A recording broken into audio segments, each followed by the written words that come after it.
ఇక ఆలస్యం చేయకుండా త్వరగా కొన్ని సంగతులు విందాం. ఎబ్రీలకు రాసిన పత్రిక, అపోస్తుడైన పౌలు ఎబ్రీ సంఘానికి రాసిన పత్రిక 11వ అధ్యాయం. అపోస్తుడైన పౌలు ఎబ్రీ సంఘానికి రాసిన పత్రిక 11వ అధ్యాయం. సుమారు 5, 6, 7 వచనాలు కలిపి ఉన్నాయి. చదవండి ఎవరైనా. విశ్వాసమును బట్టి ఆనోకు మరణము చూడకుండానట్లు కొనుపోబడెను. అతడు కొనుపోబడక మునుపు దేవుడికి ఇష్టుడై ఉండెనని దేవుడు అతన్ని కొనుపోయిన గనక అతడు కనబడలేదు. విశ్వాసము లేకుండా దేవునికి ఇష్టుడై ఉండుట అసాధ్యము. దేవుని యొద్దకు వచ్చేవాడు ఆయన ఉన్నాడనియు తన్ను ఎత్తుకువానికి ఫలము దయచేయువాడనియు నమ్మవలెను కదా. విశ్వాసమును బట్టి నోవహు అది వరకు చూడని సంగతులను గూర్చి దేవుని చేత హెచ్చరింపబడి భయభక్తులు గలవాడై తన ఇంటి వారి రక్షణ కొరకు ఒక ఓడను సిద్ధము చేసెను. అందువలన అతడు లోకము మీద నేరస్థాపన చేసి విశ్వాసమును బట్టి కలుగు నీతికి వారసుడాయను. ఆగుతాం. నా మాటలు అందరూ క్లియర్గా ఉన్నాయిగా. ఈరోజు ఒక ప్రత్యేకమైన దినం ఉంది. నిజానికి పూర్తిగా ఈ మదర్స్ డే కోసం చెప్దాం అనుకున్నాను, కానీ నాకు కుదరలేదు. అయినా కానీ ఆ యొక్క పదాలు ఈ మెసేజ్లో మనం ఆలోచిస్తూ ముందుకు వెళ్తాం. మదర్స్ డే క్యాలెండర్లో ఒక్కొక్క రోజుకి ఒక్కొక్క ప్రత్యేకత ఉంది. మదర్స్ డే ఉంది, ఫాదర్స్ డే ఉంది, లవర్స్ డే ఉంది, ఇంకా ఏ డేలు ఉన్నాయి చెప్పండి. చిల్డ్రన్స్ డే ఉంది, ఇంకా ఇంకా ఏదో డే ఉందిలేండి. రకరకాల డేస్ ఉన్నాయి. వీటన్నిటి గురించి చెప్పుకోవడం మనకి సంఘం దేవుడు మనకి ఏదికి ఇవ్వలేదు, కానీ తల్లులకు మాత్రం దేవుడు బైబిల్లో స్పేస్ ఇచ్చాడు. స్త్రీలకి ప్రత్యేకత ఉంది. వీళ్ళు పోషించే పాత్ర చాలా ఉన్నతమైనది. అలాంటి ఉన్నతమైన పాత్రలో కొన్ని కుటుంబాలు మనకు కనబడతాయి. కేవలం స్త్రీలను గూర్చే మాట్లాడుకోవడం వర్తమానం అనిపించుకోదు, కానీ ఈరోజు స్త్రీలో కాదు, స్త్రీలతో పాటు కలిపిన కుటుంబం మనకు కనబడుతుంది. అక్కడ కనబడుతుంది 11వ అధ్యాయం 7వ వచనంలో. పాత నిబంధనలో రాయబడిన కొన్ని వ్యక్తుల కుటుంబాలు క్రొత్త నిబంధనలో ప్రత్యేకంగా రాయబడ్డాయి. పాత నిబంధన కుటుంబాలని క్రొత్త నిబంధనలు ఎందుకు ప్రత్యేకపరుస్తున్నాడు? పాత నిబంధన కుటుంబాల గురించి క్రొత్త నిబంధనలు ఎందుకు రాస్తున్నాడు అంటే వాళ్ళు ఎంత ప్రత్యేకమైన వ్యక్తులు కాకపోతే పరిశుద్ధాత్మ మళ్ళీ క్రొత్త నిబంధనలో రాయిస్తాడు. నా మాటలు అర్థమవుతున్నాయి లేదు. పాత నిబంధనలు ఉన్న కొన్ని కుటుంబాలని, కొన్ని ఫ్యామిలీస్ని న్యూ టెస్ట్మెంట్లో కూడా మళ్ళీ ఆ రికార్డ్స్ తెర మీద తెస్తున్నాడంటే వాళ్ళ ప్రత్యేకమైన కుటుంబం. ఆ కుటుంబంలో స్త్రీలు కానీ, ఆ కుటుంబంలో పురుషులు కానీ, ఆ కుటుంబంలోని యవ్వనస్తులు కానీ, ఆ కుటుంబంలో ఉన్న ప్రతి వ్యక్తులు ఒక ప్రత్యేకమైన జీవన శైలి కలిగిన వారు. పైగా ఎక్కడెక్కడో రాయలేదు. వీళ్ళ సందర్భాలు ఎక్కడ రాశాడంటే విశ్వాస వీరుల పట్టిక జాబితాలో ఈ పరిస్థితులు రాసుకొచ్చాడు. విశ్వాసుల వీరుల పట్టికలో ఈ పరిస్థితులు రాసుకొచ్చాడంటే చిన్న విషయాలు ఏం కాదు. వీని గురించి మనం చాలా కూలంకషంగా ఆలోచించవలసిన సందర్భాలు ఉన్నాయి. ఏమున్నాయి చూద్దాం ఒకసారి. 5వ వచనం మనం మళ్ళీ చూద్దాం. 7వ వచనం ఒకసారి చదవండి. విశ్వాసమును బట్టి నోవహు అది వరకు చూడని సంగతులను గూర్చి దేవుని చేత హెచ్చరింపబడి భయభక్తులు గలవాడే తన ఇంటి వారి రక్షణ కొరకు ఒక ఓడను సిద్ధము చేసింది. బాగా వినాలి. అంటే ఒక విచిత్రమైన సందర్భాన్ని తీసుకొస్తున్నాడు నోవహు కుటుంబాన్ని. మనకు ఎన్నోసార్లు తెలుసు నోవహు కుటుంబాన్ని గురించి. నోవహు కుటుంబానికి ఉన్న విశిష్టత ఏముంది? చాలా ఉంది. నోవహు కుటుంబానికి, ఆ కుటుంబానికి ఉన్న ప్రత్యేకత ఆ తరంలో ఏముంది? చాలా ప్రత్యేకత ఉంది. ఆ కుటుంబానికి ప్రత్యేకతే కాదు, ప్రత్యేకమైన పరిచర్య ఉంది. ప్రత్యేకమైన పరిచర్య కాదు, ఆ జనరేషన్లో ఎన్నో సవాళ్ళు, ఏ కుటుంబానికి లేని సవాళ్ళు ఆ కుటుంబానికి ఉన్నాయి. ఒకటి కాదు, రెండు కాదు. ఆ రోజుల్లో దేవుడు నోవహు కుటుంబాన్ని మూసేయడమే కాదు, బాగా వినాలి, తన చేత్తో నోవహు కుటుంబాన్ని మూసేయడమే కాదు, ఆ రోజుల్లో కాలాన్ని, ఆ రోజుల్లో పరిస్థితులను, కుటుంబాన్ని జలప్రలయంలో ముంచేసి మూసేశాడు. ఇలాంటి పరిస్థితుల మధ్య ఈ కుటుంబం ఏ పాత్ర పోషించిందంటే చాలా గంభీరమైన పాత్ర పోషించింది. అదేంటో మనకు అర్థం కావాలంటే ఒక్కసారి పూర్వకాలపు ఆ లేఖనాలని మనం టచ్ చేయాలి. మనకు సమయం ఎలా తక్కువ ఉంది కనుక నేను అవుట్లైన్స్ చెప్తాను, జాగ్రత్తగా వినండి. ఏం జరుగుతుందో ఆ రోజుల్లో ఒక్కసారి ఆదికాండం రండి. ఆదికాండము 6వ అధ్యాయం, అందరూ బైబిల్ చూడండి. ఆదికాండము 6వ అధ్యాయం, బైబిల్ చూడండి, పక్కకు చూడదు. కళ్యాణ మండపానికి వచ్చినట్టు అటు ఇటు చూస్తున్నారు కొంతమంది, బైబిల్ మాత్రమే చూడండి. ఆదికాండము 6వ అధ్యాయం 8వ వచనం చూడండి. అయితే నోవహు యెహోవా దృష్టి యందు కృప నొందినవాడాయను. నోవహు వంశావళి ఇదే. నోవహు నీతిపరుడును తమ తరములో నిందారహితుడై ఉండెను. నోవహు దేవునితో కూడా నడిచినవాడు. ఆ ఒక్క మాట మీకు ఏం తెలియజేస్తుంది? ఎంటైర్ కల్చర్ తెర మీదకి తీసుకొస్తుంది చూడండి. అంటే ఆ సమకాలీన సమాజం ఎలా ఉందో చూడండి. నోవహు వంశావళి ఇదేనట చెబుతూ, నోవహు నీతిపరుడు తన తరములో నిందారహితుడై ఉండెను. 8వ వచనంలో ఆయన నిందారహితుడు మాత్రమే కాదు, 8వ వచనంలో నోవహు యెహోవా దృష్టికి కృప పొందాడట. నోవహు కుటుంబం లేదా నోవహు దేవుని కుటుంబం, దేవుని యొక్క కళ్ళ దృష్టికి లేదా కను దృష్టికి వీళ్ళంత మంచి కనబడుతుందంటే ఇంకా మిగిలిన వారు ఎవరు కనబడట్లేదంటే కనబడట్లేదు. ఏం జరుగుతుందా? ముందున్న అధ్యాయాలు మీరు చదవండి. ఏం జరుగుతుంది? ఒక పద్ధతి లేని వివాహాలు జరుగుతున్నాయి ఆ రోజుల్లో.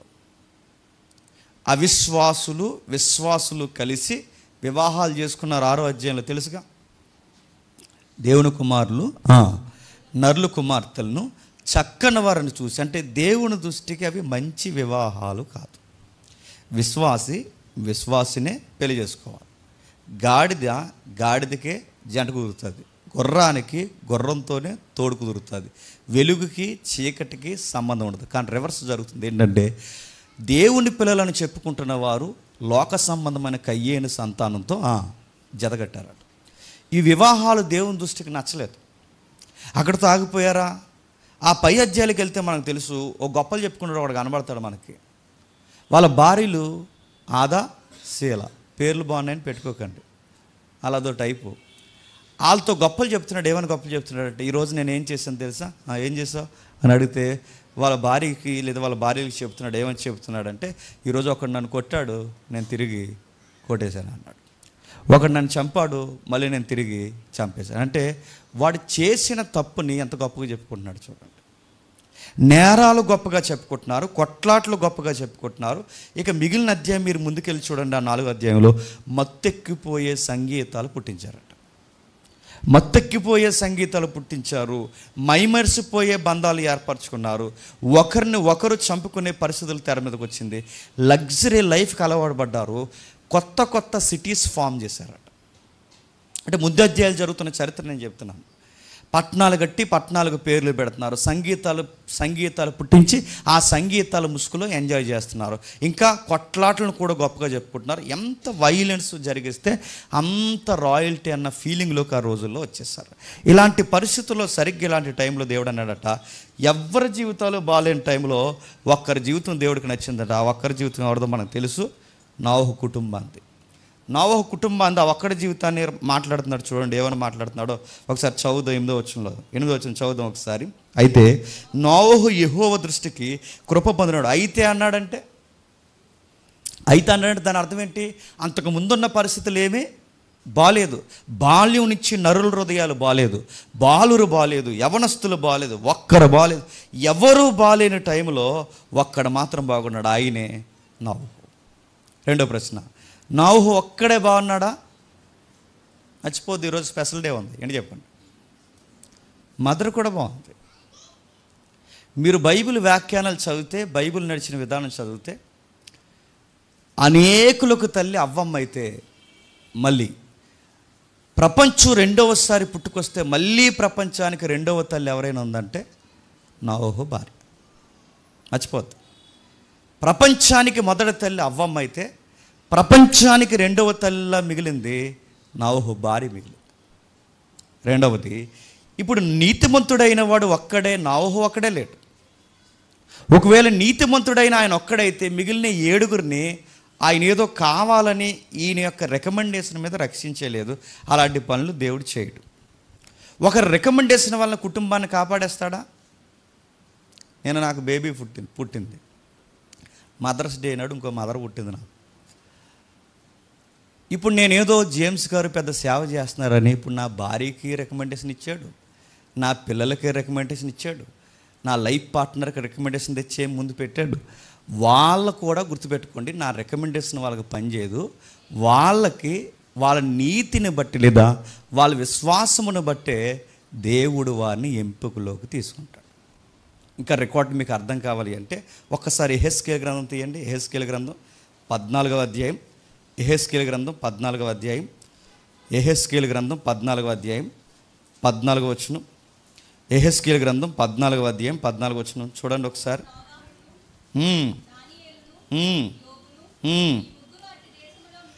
ఇప్పుడు ఆ ముగ్గురు అట్టి దేశంలో ఉండినను వారు తమ నీతి చేత తమ్ముడు మాత్రమే రక్షించుకుంటారు. అంటే ఆ మాటకు అర్థం ఏంటి? ఎవరి నీతిని బట్టి చెప్పండి, తమ్మును తాము రక్షించుకుంటారు. ఇప్పుడు నోవహు నీతిని బట్టి నోవహు భార్యను రక్షించలేడు, నోవహు నీతిని బట్టి నోవహు కుమారుల్ని రక్షించలేడు. ఎవరి నీతి వాళ్ళకంటే మీకు ఏమర్థమవుతుంది? ఎవరి ప్రార్థన వాళ్ళదే, ఎవరి భక్తి వాళ్ళదే, ఎవరి విశ్వాసం వాళ్ళదే, ఎవరి యొక్క తీరుతనులు, ఎవరి నీతి వాళ్ళదే. ఒకరిది ఒకరికి వర్తించదుగాక వర్తించదు. యేసుక్రీస్తుని పక్కన పెట్టండి. ఒకరిది ఒకరికి వర్తించదు. ఎందుకంటే నోవహు నీతిమంతుడు కాబట్టి తన భార్యని తన నీతిని బట్టి దేవుడు రక్షించే ప్రయత్నం చేయలేదు. చాలామంది పూర్వకాలం నేను బైబిల్ నేర్చుకున్న కొత్తలో ఇలాంటి ప్రసంగాలు చెప్పేవారు. ఏమనంటే నోవహు ఒక్కడే నీతిమంతుడు కనుక మిగిలిన వారిని కూడా రక్షించాడు. అలా లేదు బైబిల్లో. నోవహును బట్టి అని లేదు, నోవహు ఉన్నాడు కాబట్టి అని లేదు. నోవహుతో పాటు 7గురు కూడా బాగున్నారు కాబట్టి రక్షించాడు. ఎప్పుడు గుర్తుపెట్టుకోండి, మన ఫ్యామిలీలో మనం బాగున్నంత మాత్రాన మన ఫ్యామిలీని అంతటిని దేవుడు దీవించాడు. అందులో ఒకరికే భక్తి ఉండొచ్చు, లేదా ఒకరికే బాగుండొచ్చు, లేదా ఒకరే దేవునికి దగ్గరగా ఉండొచ్చు. మరి మిగిలిన వాళ్ళ సంగతే? వీడిని బట్టి ఏదో ఒకటి చేద్దాంలే అనుకోడు. వాళ్ళ రక్షణ కూడా వాళ్ళకి సంబంధించింది. అందుకే మాట్లాడుతున్నాడు. నోవహు కుటుంబాన్ని జాగ్రత్తగా మనం అబ్జర్వ్ చేయగలిగితే నోవహు కుటుంబం చాలా చాలా దేవునికి దగ్గర అయిపోయిన కుటుంబం. చుట్టుపక్కల చుట్టాలు ఉన్నారు, చుట్టుపక్కల స్నేహితులు ఉన్నారు, చుట్టుపక్కల అనేక మంది మనుషులు ఉన్నారు. ఎవరితోనో ఆయన కాంటాక్ట్ అయ్యాడు లేదో నాకు తెలియదు, కానీ ఆయనకి దగ్గరకు ఉన్న ఫ్యామిలీ మెంబర్స్ 7 మెంబర్స్ ఉన్నారు చూసారా, ఆ 7గురితో మాత్రం ఆయన కాంటాక్ట్ అయ్యాడట. ఏ విషయంలో ఆయన కాంటాక్ట్ అయ్యాడు? దేవుడు ఒక విషయం చెప్పాడు. ఈ ప్రపంచాన్ని దేవుడు నేడో రేపో తీసేయాలనుకుంటున్నాడు. జలప్రలయం రప్పిస్తాడట. ఇదివరకు అలాంటి ప్రళయాలు జరిగాయో లేదో, ఎలా ఉంటాయో మనకు తెలియదు.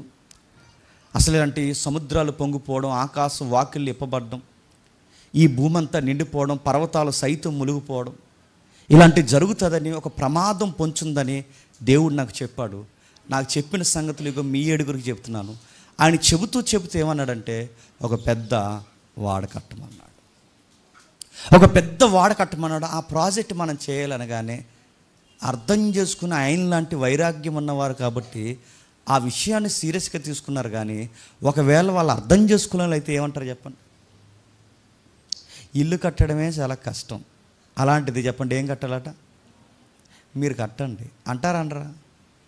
పైగా అందులో ఎంతమంది లేడీస్ ఉన్నారు చెప్పాలి? 4 లేడీస్ ఉన్నారు. ఎంతమంది? క్షమించండి, 3 లేడీస్ ఉన్నారు. అందులో 3 లేడీస్ ఉంటే 3 బాయ్స్ ఉన్నారు. అంటే సగానికి సగం పైన లేడీస్ ఉన్నారు, సగానికి సగం బాయ్స్ ఉన్నారు. ఇప్పుడు వీళ్ళు హెల్ప్ తీసుకుంటే ఎవరి సహాయం తీసుకోవాలి? స్త్రీల సహాయం తీసుకోవాలి. ఈ స్త్రీల సహాయం తీసుకుంటే అంటే నోవహు భార్య. ఇప్పుడు ఎంతమంది కొడుకులు? 3 కొడుకులు. 4 క్షమించండి, ఈ ఆడలు కూడా అవుతులకు మనం కన్ఫ్యూజ్. 4 ఉన్నారు, మళ్ళీ చెప్తున్నాను. ఇప్పుడు వాళ్ళ 4. ఇప్పుడు ఈ 4 సంగతి సేము, హాము, యాపేతు, ఈవిడితో కలిపితే 4. ఈ 4 భార్యలు అంటే 4 ఎవరైతే ఉన్నారో ఈ స్త్రీలను తీసుకొచ్చి ఈ స్త్రీలతో ఇప్పుడు వాళ్ళు మాట్లాడాలి. స్త్రీల మాట అంటారా? మిమ్మల్ని అడుగుతున్నాను. ఇల్లు కాదు దేవుడు వాడకట్టమన్నాడే మనల్ని అంటే ఏమంటారు చెప్పండి? ఏమంటారు? వాడు కట్టడం ఏంటండి అని అడుగుతారు, అడగరా?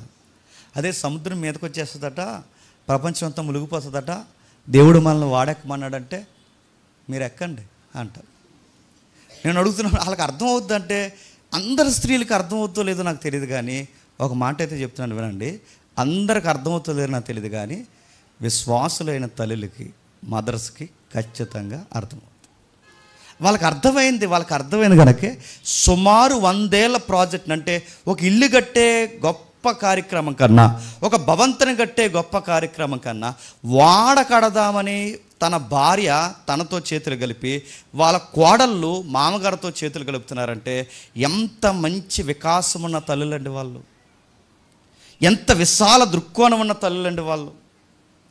పైగా వాళ్ళకి ఎంతో చెప్పుకోలేని బాధలు వాళ్ళని వెంటాడుతున్నాయి. అప్పటికే 1 కాదు 2 కాదు, అప్పటికే చాలా బాధలు పడిపడున్నారు. ఇప్పుడే కాస్తంత జీవితం బాగుందనుకునే సమయానికి ఈ పెద్ద ప్రాజెక్ట్ వచ్చి మీద పడింది.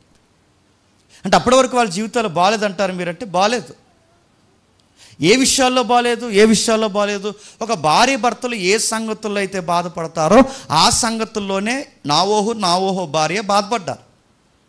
ఏ సంగతుల్లో బాధపడ్డారు ఒకసారి 5వ అధ్యాయం 32వ వచనం చూడండి. 5వ అధ్యాయం 32వ వచనం. నావోహు 500 ఏండ్లు గలవాడై సేమును హామును యాపేతును కనెను. ఎంతమందిని కన్నాడట? 3. సేము, హాము, యాపేతు. ఈ 3 ఎప్పుడు కన్నాడట?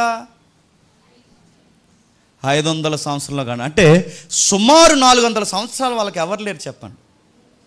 బయటికి వెళ్ళి చూడండి, పిల్లలు లేని వాళ్ళు ఎంత ఏడుస్తారు. బయటికి వెళ్ళి చూడండి, పిల్లలు లేకపోతే ఎంత బాధపడతారో.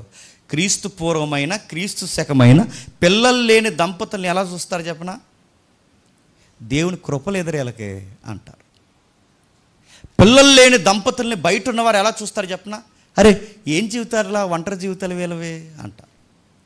బయట పిల్లలు లేని వారిని ఎలా చూస్తారు తెలుసా? అరే వీళ్ళకి కనీసం దేవుని యొక్క కృప కానీ దయ కానీ, అసలు వీళ్ళకి భక్తి లేదురా, ఆ భక్తి లేదు కనుకే వీళ్ళకి దేవుడు బిడ్డల్ని ఇవ్వట్లేదురా అని చూస్తారు. క్రీస్తు పూర్వం ఇంకా ఎక్కువ పిల్లలు లేని తల్లిదండ్రుల్ని, గొడ్రాల్ని చాలా ఘోరంగా అవమానించేవారు. 1 సంవత్సరం కాదు, 2 సంవత్సరాలు కాదు, 4 సంవత్సరాలు కాదు. 4 సంవత్సరాలు పిల్లలు లేట్ అయితేనే అత్తింటి కుటుంబం, అమ్మింటి కుటుంబం ఎలా చూస్తారండి? పైనుంచి కిందకు చూస్తారు. ఏంటే అందరు పిల్లల్ని కట్టున్నారు, పిల్లలు కన్నావు గొడ్రాలుగా. పైపచ్చికి అత్తింటోళ్ళు ఏమంటారు చెప్పనా? ఒక కాయ లేదు, పువ్వు లేదు, అనవసరంగా నిన్ను చేసుకున్నా, దేన్నైనా చేస్తే మా కుటుంబానికి చెప్పండి, ఇద్దరు పిల్లలైనా కదా నిన్ను చేసుకున్నాం ఏంటని ఎన్ని మాటలు అంటారు. టైం వచ్చినప్పుడల్లా అంటారు, ఎక్కడికైనా పోయినప్పుడల్లా అంటారు. ఆ రోజుల్లో ఇంకా ఎక్కువ. క్రీస్తు పూర్వం ఇలాంటి గొడవలు ఎక్కువ ఉన్నాయంటే మీరు చూడండి. అక్కడ ఆ అన్నకు ఆపోజిట్గా ఉంటుంది, ఆవిడ పేరు ఏం పేరు? పెనిన్న. వాళ్ళిద్దరు గొడవ వచ్చినప్పుడు ఇంక ఏ పాయింట్స్ లేవని ఆ పెనిన్న ఏ పాయింట్ తెర మీద తీసుకొచ్చింది చెప్పండి? నువ్వు గొడ్రాలువి అంతే. మీరు గమనించండి, ఆ రోజుల్లో పిల్లలు లేరన్న సంగతిని చాలా అవమానంగా చూస్తారు. ఈ రోజుల్లో కూడా పిల్లలు లేకపోతే అవమానంగా చూస్తారు. విశాల దృక్కోణం లేదు ఆ రోజు ఈ రోజు కూడా. మీరు గమనించండి, నావోహు కుటుంబం 1 సంవత్సరం కాదు, 2 సంవత్సరాలు కాదు, 4 సంవత్సరాలు కాదు, ఏకంగా చెప్పండి 400 సంవత్సరాలు ఖచ్చితంగా వీళ్ళ పిల్లల కోసం బాధపడి ఉంటారో ఉండరు చెప్పండి? ఖచ్చితంగా బాధపడ్డారు. 400 సంవత్సరాలు వీళ్ళు దేవుని కోసం బాధపడ్డారు, మరో పక్కన పిల్లలు బాధపడ్డారు. ఇప్పుడు గమనించండి, పిల్లలు పుట్టాలంటే క్రీస్తు పూర్వం ఎక్కువ నమ్మకం ఏంటంటే దేవుడు ఇస్తేనే చెప్పండి పిల్లలు పుడతారు. దేవుడు అనుగ్రహం ఉంటేనే పిల్లలు పుడతారు. ఇప్పుడు దేవుడు అనుగ్రహం ఉంటేనే పిల్లలు పుడతారు అని నమ్మకం ఉన్నప్పుడు, ఏ దేవుని అనుగ్రహం 400 సంవత్సరాలు లేదని లోకం కోడేకి వస్తుందో, ఇప్పుడు అదే దేవుడు వచ్చి ఏమంటున్నాడు చెప్పండి? మిమ్మల్ని ఎంపిక చేస్తున్నానని మాట్లాడుతున్నాడు. ఏ 400 సంవత్సరాలు అయితే వాళ్ళకి నిశ్శబ్దంగా అలా వదిలేశాడో, ఏ 400 సంవత్సరాలు అయితే వాళ్ళని చాలా అవమానాల్లో దేవుడు అలా వదిలేశాడో, ఆ 400 సంవత్సరాల తర్వాత వాళ్ళ దేవుడు ఒక ప్రాజెక్ట్ అప్పగిస్తున్నాడు వాళ్ళకి. మరో విచిత్రమైన మాట చెప్తాను వినండి. 400 సంవత్సరాలు ఏ దేవుడిని అయితే ఏం జరగకపోయినా నమ్మారో, 400 సంవత్సరాలు ఏ దేవుని కృప అయితే వాళ్ళు పొందుకోలేకపోయారో, ఏ 400 సంవత్సరాలు అయితే వాళ్ళకి సమాధానం లేకుండా ఏ దేవుని వలన దూరం పెరిగిందో, ఆ దేవుణ్ణే నమ్ముకుంటూ రోజు రోజుకి దగ్గర జరిగి ఎంత శ్రమ వచ్చినా, బాధ వచ్చినా, నష్టాలు జరిగిన ప్రభువా మాకు కలిసి వచ్చినా కలిసి రాకపోయినా నీకెప్పుడు మేము తల దించుతూనే చెప్పండి ఉంటాం. అది కపుల్స్ అంటే గుర్తుపెట్టుకో. పిల్లల్ని ఇస్తే ఒకలాగా, పిల్లల్ని ఇవ్వకపోతే ఒకలాగా, కలిసి వస్తే ఒకలాగా, కలిసి రాకపోతే ఒకలా, జరిగితే ఒకలాగా, జరగకపోతే ఒకలాగా కాదు. ఏమి జరిగినా నా ఫ్యామిలీ మాత్రం నిన్ను ఎప్పుడు వర్షిప్ చేస్తూనే ఉంటుంది మై లార్డ్ అని చెప్పాలి. నాకేం జరిగినా జరగకపోయినా, నాకు అనుకున్నట్టు పరిస్థితులు జరిగినా జరగకపోయినా నిన్ను ఆరాధించడంలో ఎనిదిరిగి చూడనగాక చెప్పండి, చూడండి. ఈ కమిట్మెంట్ నావోహకు ఉందట. అంతే. ఎప్పుడైతే ఇలాంటి కమిట్మెంట్ ఉన్నా 400 సంవత్సరాలు ఎదురు చూశాడు. ప్రత్యేకమైన వారికి ఎప్పుడు గుర్తుపెట్టుకోండి, ప్రత్యేకమైన వారికి, ఒకవేళ లైవ్ చూస్తున్న వారు ఎవరైనా ఉంటే, పిల్లలు లేని వారు ఎవరైనా ఉంటే మీకోసం నేను చెప్తున్నాను, ప్రత్యేకమైన దంపతులకు ఎప్పుడు పిల్లలు ఒక అడుగు ఆలస్యం అవుతారు.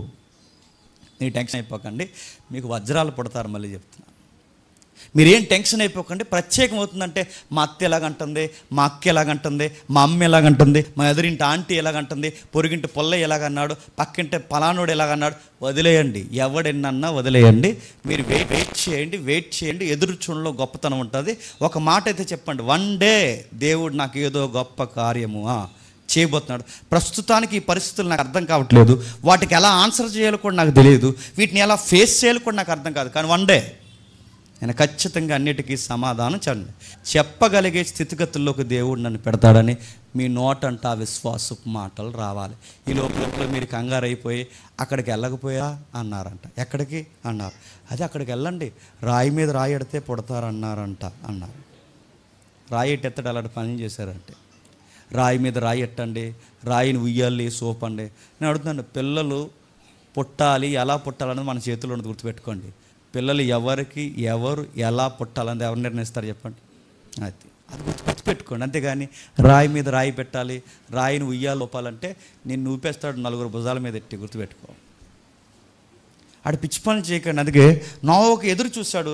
ఎప్పుడైనా వాళ్ళ ప్రేయర్ రిక్వెస్ట్ ఇలా జరిగిందని బైబిల్ రికార్డ్స్లో లేవండి. దేవా ఇంకెప్పుడు ఇస్తా ప్రభువా పిల్లల్ని, 400 years అయిపోతుంది, ఇంక ఇవ్వా మాకు పిల్లల్ని. ఎప్పుడన్నా అలాంటి ప్రేయర్స్ వాళ్ళు చేసినట్టు మనకు కనబడుతుందా? ఇస్తాడు. ఇప్పుడు కాకపోతే రేపు ఇస్తాడు, రేపు కాకపోతే తర్వాత ఇస్తాడు, లేకపోతే ఇవ్వడం మానేస్తాడు. ఆయనకి నచ్చినప్పుడు ఇస్తాడు.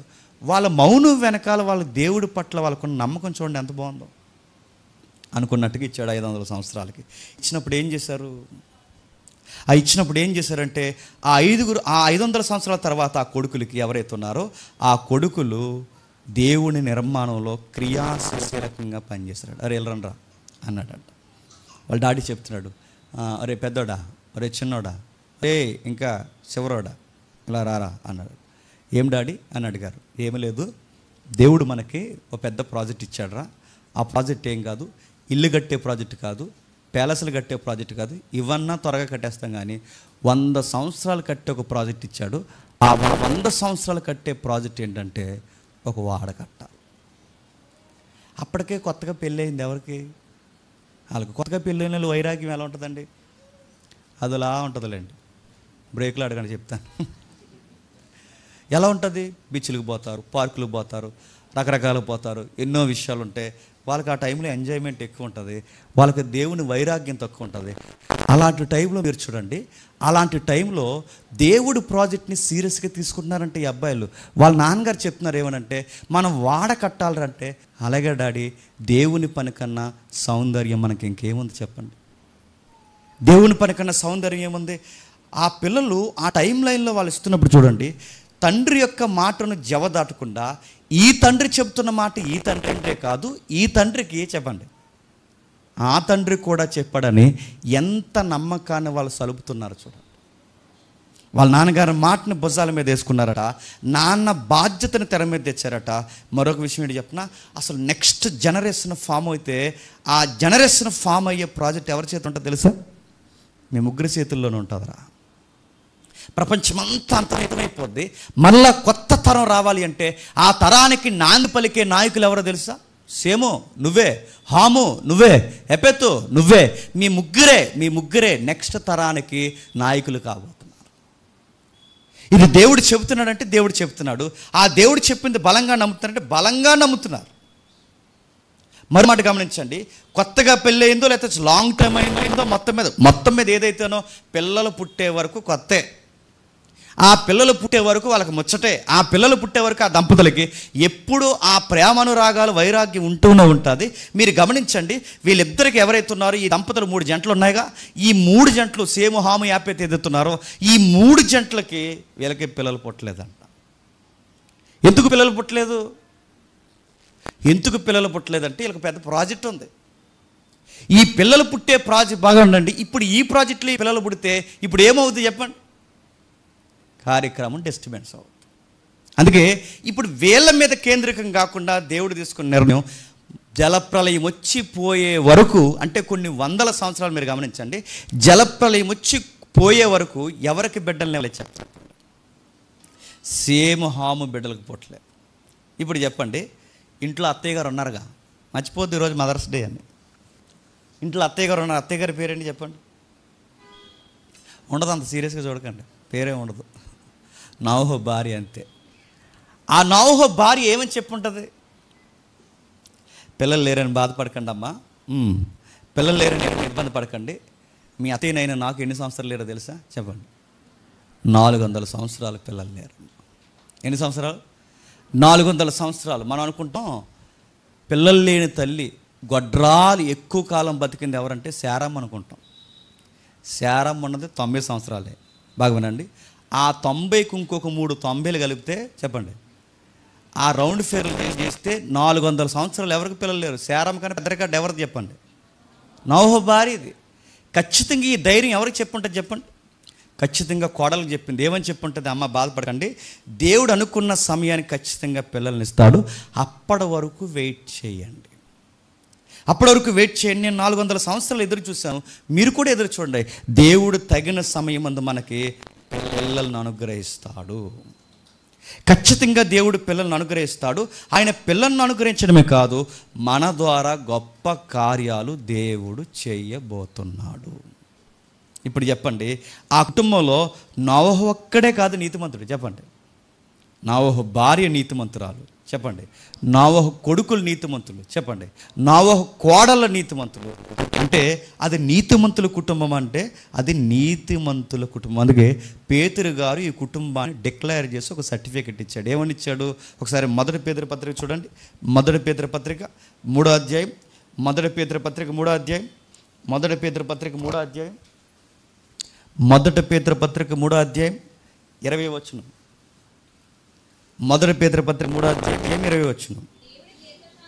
దేవుని దీర్ఘశాంతము ఇంకా కనిపెట్టుచున్నప్పుడు పూర్వము నోవహు దినములలో ఓడ సిద్ధపరచుచుండగా అవిధేయులైన వారి యొద్దకు, అనగా చెరలో ఉన్న ఆత్మల యొద్దకు ఆయన ఆత్మరూపిగానే వెళ్ళి వారికి ప్రకటించను.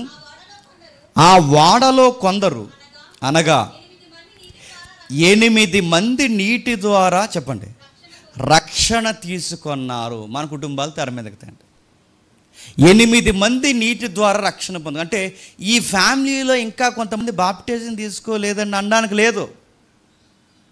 పెద్దావిడ తీసుకుందట, పెద్ద ఆయన తీసుకున్నాడట, చిన్నోళ్ళు తీసుకున్నారట, కోడలు తీసుకున్నారట, అందరూ బాప్టిజం తీసుకున్నారట. వాళ్ళ బాప్టిజాలు తీసుకుని చర్చిలకు కూడా తిరగరట. వాళ్ళ బాప్టిజాలు తీసుకుని ఏం చేస్తారట?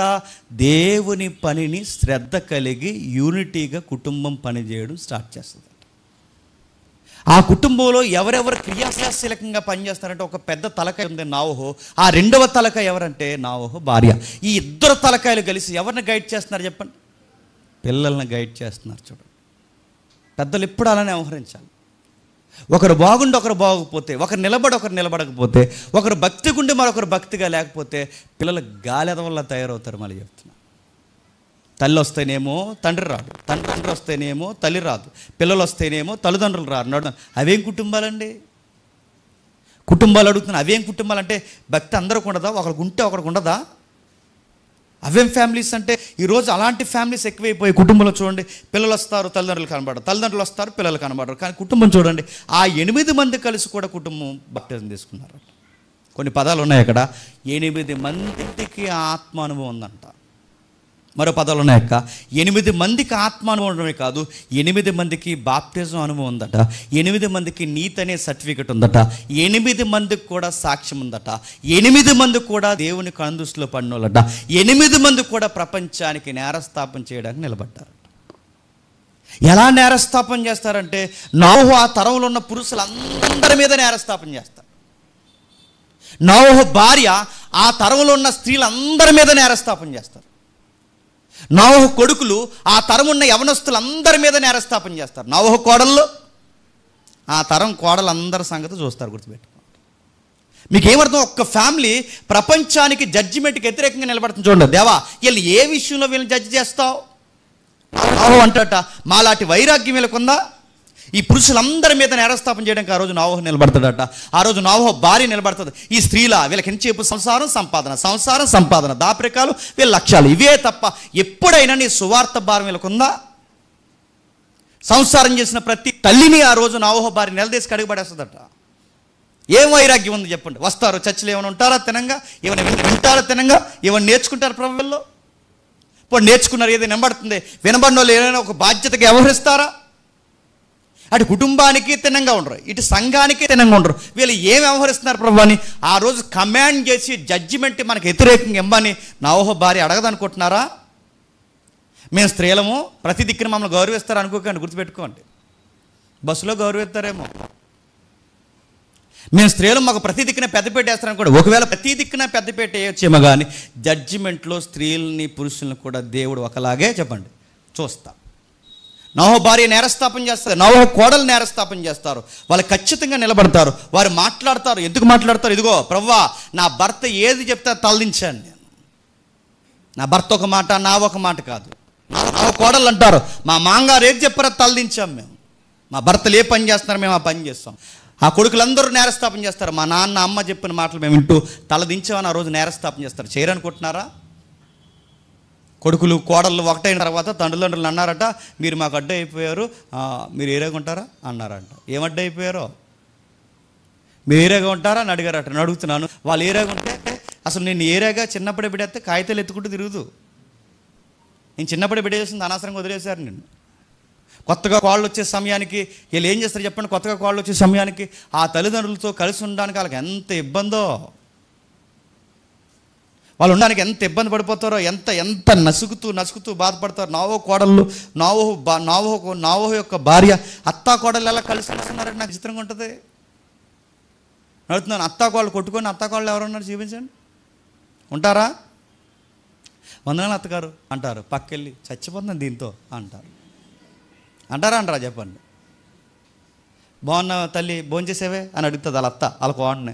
చేశాను అత్తయ్య గారు, మీరు అని ఎంత నైస్గా మాట్లాడుకుంటారు బయట. పక్కెళ్ళక అంటది కోడలు, ఏమని చెప్పినా చచ్చిపోతాను దీంతో పడలేక. ఆ కోడని చూసి అత్తగారు అంటది, ఏమని చెప్పినా పనికి మళ్ళీ అనవసరంగా చేసుకున్నాను దీన్ని. ఆ రోజు మా కొత్తగా కనబడింది, ఇంకా మంచి సంబంధాలు వద్దును మాకు, ఆ కూర వేసుకుపోయావా అంటారట. ఇలాంటి దరిద్రాలు అన్నీ ఉంటాయి ఫ్యామిలీస్లో. అడుగుతున్నాను, మదర్స్ డే అనగానే ఫేస్బుక్లో కామెంట్ పెట్టేసి హ్యాపీ మదర్స్ డే అని ఎవరైతే కొడుకులో చెప్పాడు కాదు, నీ భార్య మీ అమ్మ కలిసి ఉండే వైరాగ్యం నువ్వు చూడగలుగుతున్నావా? మళ్ళీ అడుగుతున్నాను నేను ఒక మాట, నీ భార్యని మీ అమ్మ ఎవరైతే ఉన్నారో కూతురులాగా చూడగలదా? కానీ అలాంటి అమ్మకు చెప్తావు నువ్వేమని చెప్పండి, హ్యాపీ మదర్స్ డే అమ్మ అని. అడుగుతున్నాను, నీ భార్య ఎవరైతే ఉందో ఆ భార్య ఎవరైతే నీ తల్లి ఉందో నీ తల్లిని వాళ్ళ అమ్మలాగా ఫీల్ అవ్వగలదా? అలా డోలు చెప్తావు నువ్వేమని చెప్పండి. మళ్ళీ వాళ్ళు తిరగబడిపోతారు, ఎందుకు వచ్చిన గొడవ. మీరు ఎక్కడ చూడండి వాళ్ళ వైరాగ్యం చూస్తుంటే విచిత్రంగా అనిపిస్తుంది, ఎక్కడ చూడండి వాళ్ళు నిలబడిన విధానం చూస్తుంటే మనకు చాలా చాలా విచిత్రంగా అనిపిస్తుంది. పైగా వాళ్ళ ప్రకటనట, బాగా వినండి, వాళ్ళ ప్రకటనట ఇప్పుడు కొత్తగా వాడకట్టమని, ఇప్పుడు కొత్తగా జలప్రలయం వస్తుందని చెప్పిన ప్రాజెక్ట్ ఏం కాదట. అంటే ఇప్పుడు జలప్రలయం జరగబోతుంది, ప్రమాదం జరగబోతుందని ఇప్పుడు కొత్తగా చెబుతున్నది ఏం కాదంట. సుమారు 2-3 తరాల నుంచి చెబుతూనే ఉన్నాడు దేవుడు. ఏ 2-3 తరాల నుంచి చెప్తున్నాడు? ఆనోకు తరంలో చెప్పాడు, మెతూసల తరంలో చెప్పాడు, లెమేకు తరంలో చెప్పాడు. ఎన్ని తరాలు? సుమారు 3 తరాల నుంచి ప్రమాదం రాబోతుంది అని చెప్పాడు. జలప్రలయం వస్తుందని నోహు ఒక్కడికే కాదు, చెప్పండి, నోహు ఒక్కడికే కాదు, 3 తరాల ముందు నుంచే చెప్తున్నాడట. ఈరోజు మనం కూడా చెప్తుంటాం కదండి. మన పెద్దలు చెప్పారు ఏమని? రాకడ వస్తుందని. మన ముందున్న వాళ్ళు చెప్పారు ఏమని? రాకడ వస్తుందని. అంతకుముందున్న వాళ్ళు చెప్పారు ఏమని? రాకడ వస్తుందని. అలా చెబుతారని రోజుకి మనం ఎలా అలవాటు అయిపోయాం? అలాగే చెప్తారులే. మన పెద్దోళ్ళు చెప్పారు ఏమని? రాకడ వస్తుందని. తర్వాత వాళ్ళు చెప్పారు రాకడ వస్తుందని.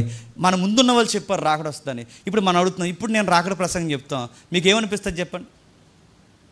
చాలా కాలం నుంచి చెప్తున్నారు రాకడ వస్తుందని. వస్తుంది, బట్ ఇప్పుడు కాదు. వస్తుంది కానీ ఇప్పుడు కాదు. ఇలాంటి నిర్లక్ష్యం ఉంటుందా ఉండదా? కానీ వాళ్ళకి లేదంట. వాళ్ళకి ఎందుకు ఆ నిర్లక్ష్యం లేదంటే వాళ్ళు చాలా బలంగా నమ్ముతున్నారు. హానోకు కాలంలో చెప్పాడు జలప్రలయం వస్తుందని. మెతూసల కాలంలో కొనసాగించాడు జలప్రలయం వస్తుందని. మెతూసల దగ్గర నుంచి కొనసాగించాడు లెమేకు వరకు జలప్రలయం వస్తుందని. ఇది వస్తుందని వాళ్ళ పితరుల కాలం నేను తెలుసట. వాళ్ళకి తెలుసన్న సంగతి మనకెలా తెలుసు అంటే, ఆ యోధ చెప్తాడుగా, 7వ వాడైన ఆనోకు మొదలుకొని ఈ ప్రమాదాన్ని గురించి ఆ ఆనోకు అందరికన్నా ముందుగా ప్రవచనం చెప్పాడట. జలప్రలయం వస్తుందో, జలప్రలయం వస్తుందో, జలప్రలయం వస్తుందని. అంటే నోహు ఒక్కడే కాదు, ఆ తరంలో ఉన్న ప్రతి ఒక్కరూ ఆ కుటుంబం ముందే ప్రకటన చేసుకుంటూ వచ్చారట. జలప్రలయం వస్తుంది, జలప్రలయం వస్తుంది, జలప్రలయం వస్తుందని చెప్పుకుంటూ జలప్రలయం వస్తుందని అలా చెప్పుకుంటూ ఆనోకు చచ్చిపోయాడు. అదే ఎత్తివేయబడ్డాడు. జలప్రలయం వస్తుంది, జలప్రలయం వస్తుందని జలప్రలయం కొంచెం దినాల ముందు మెతుసల వెళ్ళిపోయాడు. జలప్రలయం వస్తుంది, జలప్రలయం వస్తుందని చెబుతూ లెమేకు వెళ్ళిపోయాడు. జలప్రలయం వస్తుందని వీళ్ళందరూ చెప్పుకుంటూ వెళ్ళిపోయారు. ఇప్పుడు అదే సువార్త మళ్ళీ ఇప్పుడు ఎవరు చెప్తున్నారు చెప్పండి? నోహు కుటుంబం చెప్పాలి. ఇప్పుడు నమ్మడానికి వాళ్ళకి ఆధారం ఏముంది? ఆ రోజుల్లో వాళ్ళు నమ్మడానికి వాళ్ళకి ఆధారాలు ఏమున్నాయి? వాళ్ళ కళ్ళ ముందు కొన్ని ఆధారాలు ఉన్నాయి. ఏం ఆధారాలు ఉన్నాయంటే, అప్పటికి ఏదైనా తోట ఇంకా ఉంది, ఉందా లేదా?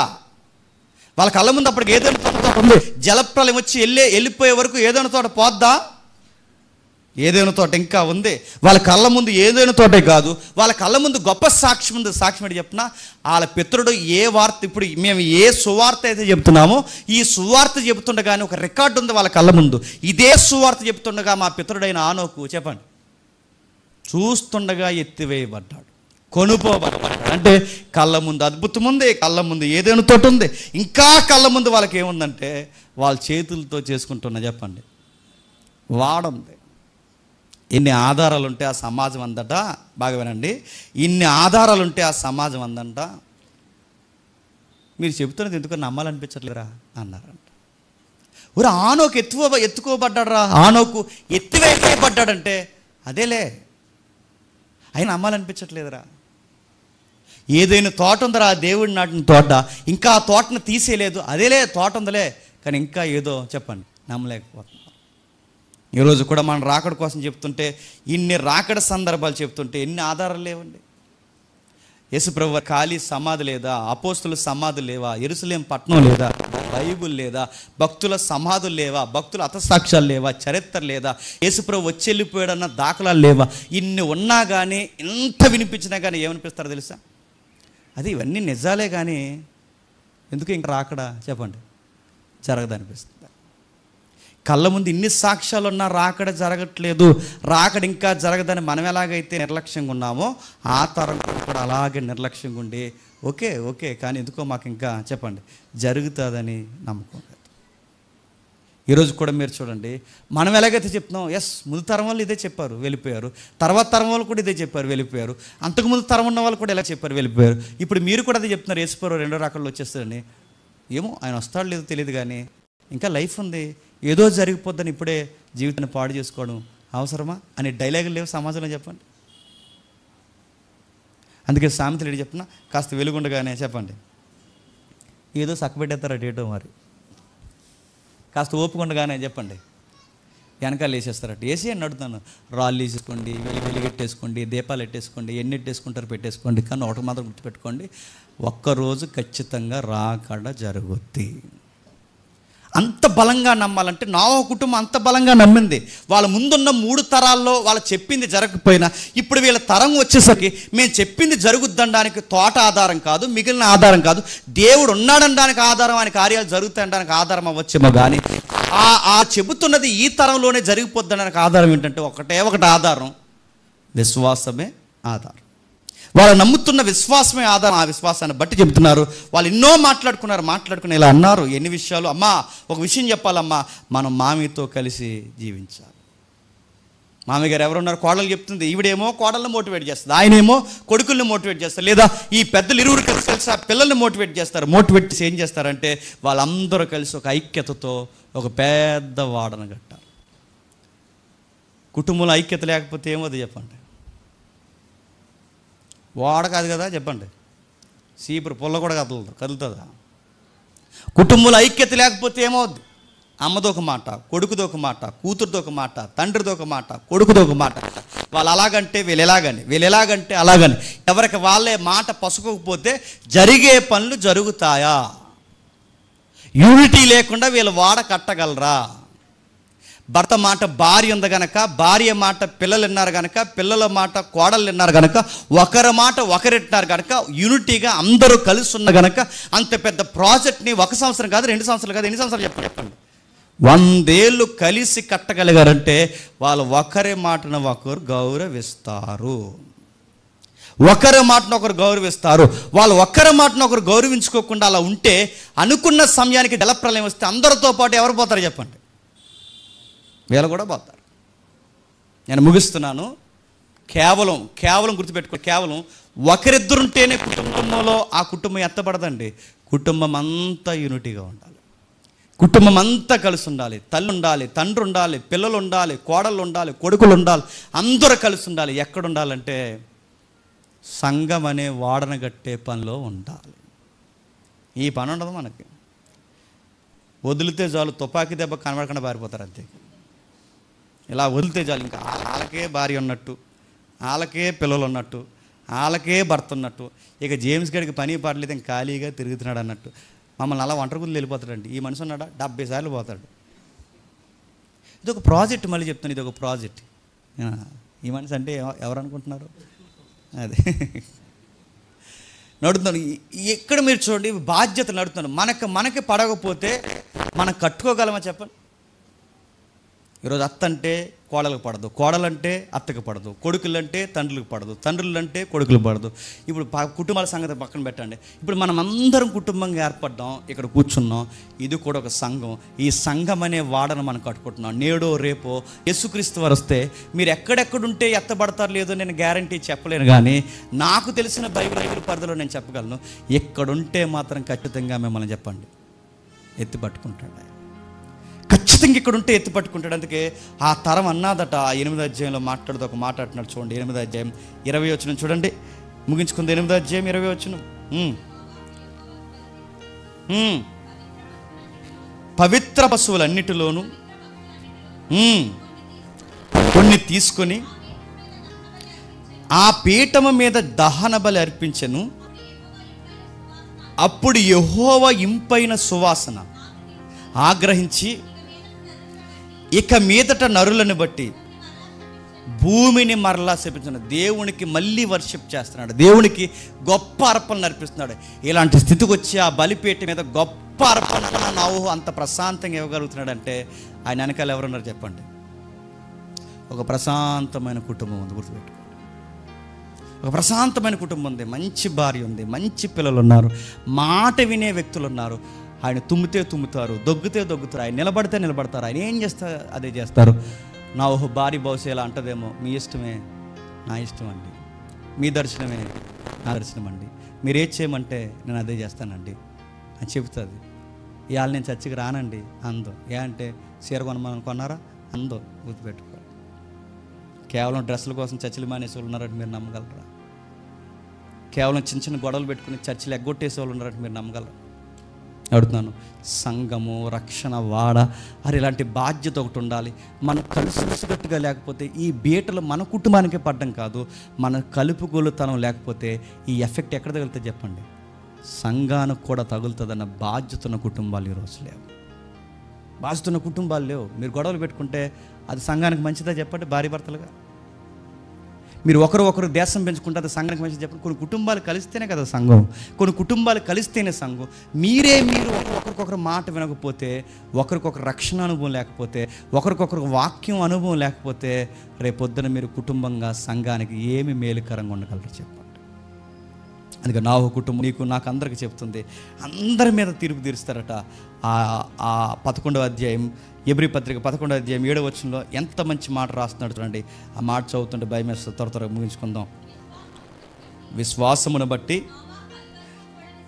నోవహు అది వరకు చూడని సంగతులను గూర్చి దేవుని చేత హెచ్చరింపబడి భయభక్తులు గలవాడై తన ఇంటి వారిని అడుగుతాను. నోవహు అంత సక్సెస్ అయ్యాడంటే వెనకాల ఎవరున్నారు చెప్పండి? మాటినే భార్య ఉంది. నోవహు కుటుంబం అంత బాగా దేవుళ్ళో విజయాన్ని సాధించగలిగారంటే ఆ కుటుంబంలో నోవహు తర్వాత అంత కీలక పాత్ర పోషించింది ఎవరు చెప్పండి? ఒక మంచి మదర్ ఉంది ఆ పిల్లలకి, ఎవరు చెప్పండి? నోవహు భార్య. ఆవిడంత క్రియాశీలకంగా లేకపోతే దేవుని కార్యక్రమాలు జరగవంటే జరగవు, ఖచ్చితంగా జరగవు. ఎందుకంటే మీరు గమనించండి, లోతు బాగున్నాడు, లోతు భార్య కలిసి వచ్చిందా? ఆ ఇద్దరు పిల్లల్ని తీసుకెళ్ళి పోరంబోకు పనులు చేయించింది. లోతు బాగున్నాడు, లోతు భార్య కలిసి రాకపోయేసరికి లోతు కుటుంబం ఏమైపోయింది? నవ్వులు పాలైపోయింది, దిక్కులేని కుటుంబం అయిపోయింది. చివరికి తలో దిక్కుని చెదిరిపోయారు. ఈ రోజుకి సిగ్గుపడే అంత నిందలు తెచ్చుకుని చెప్పండి కుటుంబం మీద వేసుకున్నారు. నేను అనుకుంటున్నాను, నోవహు భార్య నోవహు దగ్గర ఉంది కాబట్టి సరిపోయింది. నోవహు భార్య ప్లేస్లో లోతు భార్య ఉంటే ఏమవుతుందని చెప్పండి? వాడాలేదు గీడాలేదు చెప్పండి. తర్వాత చూద్దాం. పిల్లలు పెళ్ళిడికి వచ్చేసారు, వాళ్ళకి ఇంకా పిల్లలు పుట్టలేదు, ముందు ఆ గొడవ చూడండి. మీకు అన్ని వాళ్ళలో ప్రాజెక్టులు అందా అవకాశం ఉంది. ఎందుకంటే ఆ మనిషి చెప్పిన మాట వింటదా? చెప్పిన మాట ఎందుకంటే అదో రకమైన పొగర ఆ మనిషికి. నువ్వు ఎన్ని తిరిగి చూడొద్దంటే చెప్పండి, చూస్తే ఏమవుద్దట అన్నట్టు చూస్తుందట. అదో వంకర మనిషి, అదో రకం అడుగుతాను. నోవహు దగ్గర ఇంత సక్సెస్ మనం చూడగలిగామంటే ఆయన నవ్వుతుంది, ఆయన ఏడుస్తుంది, ఆయన దిగేలుగుంటుంది, ఆయన సంతోషంగా ఉంటే సంతోషంగా ఉంటుంది. ఆయన సంతోషాన్ని ఎప్పుడు కోరుకోవడానికి, తన లైఫ్ని పెట్టుబడిగా పెట్టడానికి ఏమాత్రం వెనకడదు. 400 సంవత్సరాలు ఎప్పుడు కూడా నాకు తెలిసి బుర్ర ఉండదు. ఏంటి ఇంకా పిల్లలు పుట్టట్లేదు ఏంటండి? ఎప్పుడైనా బుర్ర తిన్నదా? కానీ బైబిల్లో ఆవిడ బుర్ర తినేసింది తెలుసా? ఆ యాకోబు గారి భార్య. అందుకే ఆవిడ పేరు ఏం పేరు? రాహేల్. పిల్లల్ని ఇస్తావా చచ్చిపోమంటావా? పిల్లల్ని ఇస్తావా చచ్చిపోమంటావా?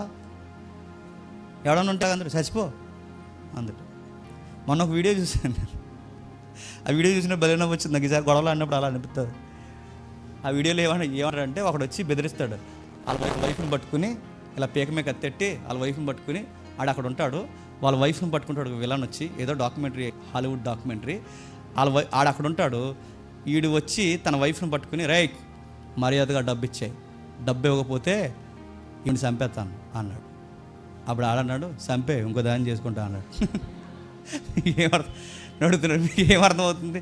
ఇలా ఉండకూడదు. ఇది పోతే బాగుండని ఎప్పుడు ఏ భర్త చెప్పండి భార్య కోసం అనుకోకూడదు. తను ఉండాలి, నాతో తిరగాలి, నాతో పాటు అనేక విషయాల్లో కలగజేసుకోవాలి, నా కుటుంబానికి సంరక్షణగా ఉండాలి, నా దేవుడిని కళలో పండించడంలో నాతో పాటు తను కూడా నా కళలను చెప్పండి పండించుకోవాలి. అవి నాతో పాటు పరిగెట్టాలి, నా భారాలన్నీ ఎత్తుకోవాలి. నా ప్రతి పరిస్థితుల్లో మీరు నవ్వుతే నవ్వుతాను, ఏడుస్తే ఏడుస్తాను, మీరు ఎలా ఉంటే అలా ఉంటానని చెప్పే చక్కటి తల్లులు కావాలి స్త్రీలలో. అలాంటి తల్లి క్రియాశీలకంగా పనిచేస్తుంది కాబట్టే తన ఇంటి వారి రక్షణ కొరకు ఏం కట్టున్నాడు చెప్పండి? ఎల్ఎల్సి పాలసీ కట్టడం లేదు అక్కడ. తన ఇంటి వారి రక్షణ కొరకు లైఫ్ ఇన్సూరెన్స్ తయారు చేశాడు. పెద్దది, పోతే 50 లక్షలు వస్తాయట, అది కట్టలేదు అక్కడ. తన ఇంటి వారి రక్షణ కొరకు ఏం ప్లాన్ చేశాడు చెప్పండి? హెల్త్ కార్డులు తీసుకోలేదు, ఏమైనా బ్యాంకింగ్ డిపాజిట్లో ఫిక్స్డ్ డిపాజిట్ లేదు.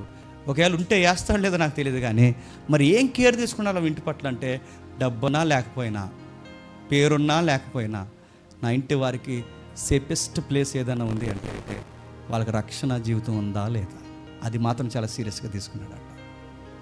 వాక్యం వింటున్నావా అని అడుగుతాడు, నేర్చుకుంటున్నావా అని అడుగుతాడు, ప్రేయర్ చేసుకున్నావా భోజనం చేస్తున్నప్పుడు అడుగుతాడు, ప్రతీదీ కేర్ తీసుకుంటాడు. ఆవిడ కూడా అడుగుతుంది, ఏమండి ఈరోజు ఎందుకు బిజీగా ఉన్నారులో ఉంది, ప్రేయర్ చేసుకున్నారా అని అడుగుతాడు. కానీ కొంతమంది అలా ఉన్నారా, ఇవాళ ప్రార్థన మానేద్దాం అన్నారంట. అంటే ఫంక్షన్ జరుగుతుంది కదా అన్నారట. అడుగుతున్నాను. ఇలాంటి దంపతులను చూస్తుంటే చెక్కిపోద్దని నాకు మళ్ళీ చెప్తున్నాను. దేవుడు దేవుడు దేవుడు. ఆయన హల్లెలూయా అంటే నువ్వు హల్లెలూయా అనాలి, ఆమెను అనకూడదు, గుర్తుపెట్టుకో. ఆమెనంటే నువ్వు ఆమెను అనాలి.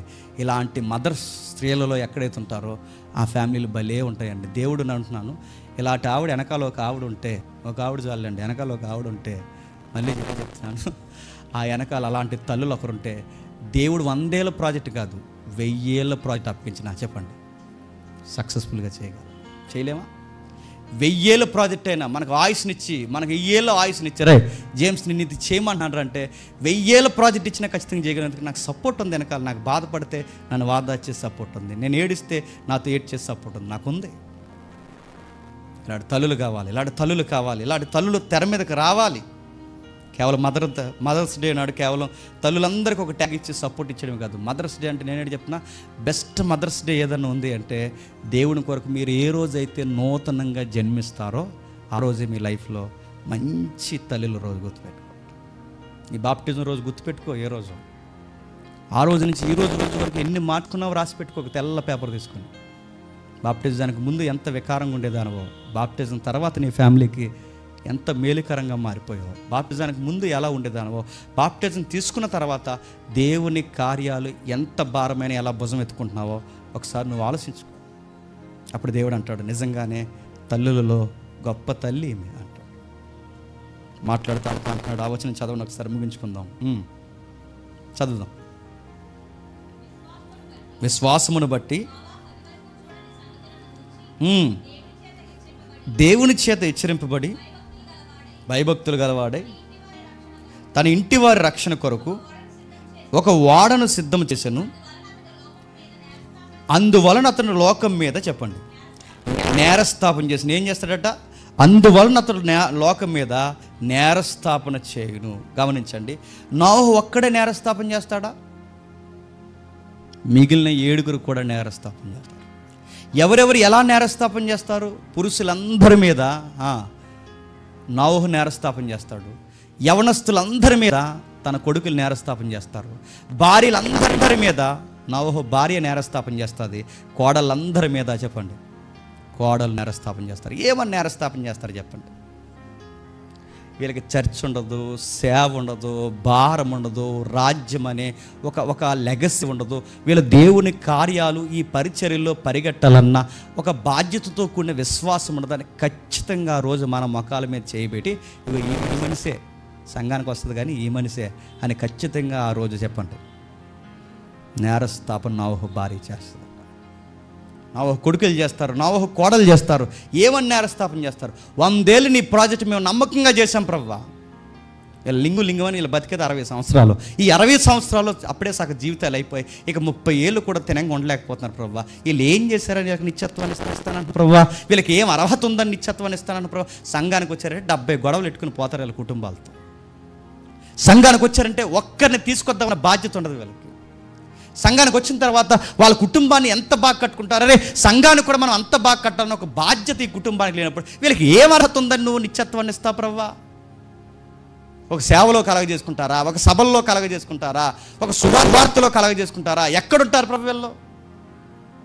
ఖచ్చితంగా అడుగుతారట. ఆ రోజు అడుగుతారు ఖచ్చితంగా. వాళ్ళు అడిగి మన మీద జలప్రలయానికి ముందు ఆ తరం మీద ఎలాగైతే నేరస్థాపన చేశారో రేపు 2వ రాకడ ప్రళయాలు వస్తే మళ్ళీ ఆ ప్రళయంలోకి ఇలాంటి కుటుంబాలన్నీ తెర మీదకి వచ్చి అంటాయట, వీళ్ళెవ్వరు నిత్యత్వానికి రావద్దు ప్రవ్వా, మా మొర ఆలకించని మన మీద నేరస్థాపన చేస్తారట.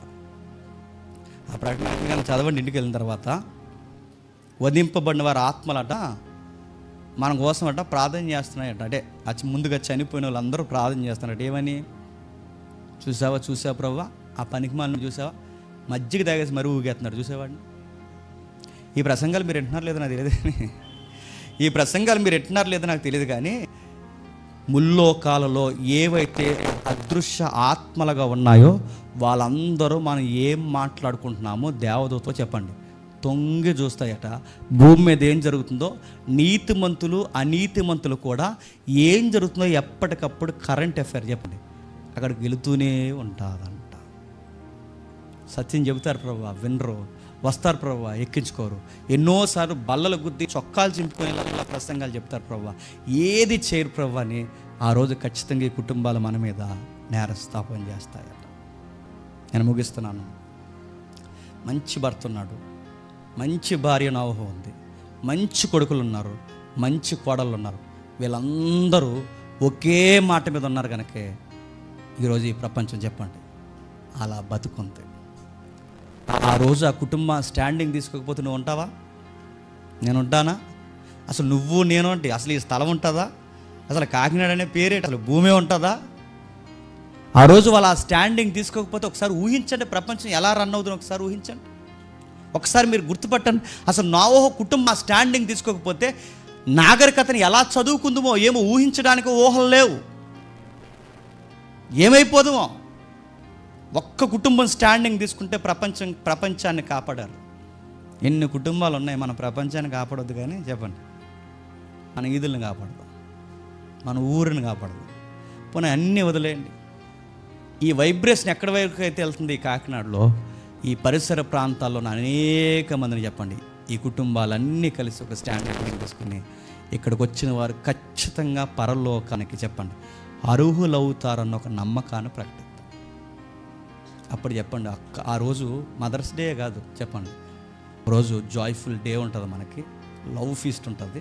ఆ లవ్ ఫీస్ట్లో పిలుస్తాడు మనల్ని, కుటుంబాలుగా మనల్ని ఆహ్వానిస్తాడు. ఆ రోజు గొర్రెపిల్ల వివాహ మహోత్సవంలో మనం కూర్చుంటాం. ఆ రోజు అంటాడు, నమ్మకమైన కుటుంబాలు ప్రభువా. నోవహు కూడా మనకు సాక్ష్యం ఇవ్వచ్చు, అబ్రహాము కుటుంబం కూడా మనకు సాక్ష్యం ఇవ్వచ్చు. నమ్మకమైన బిడ్డల ప్రభువా, వాళ్ళ తరానికి మంచి సేవనం చేసి నీ దగ్గరికి వచ్చిన గొప్ప కుటుంబీకులని దేవుడికి మరొకసారి జ్ఞాపకాల్లోకి తీసుకొస్తారు.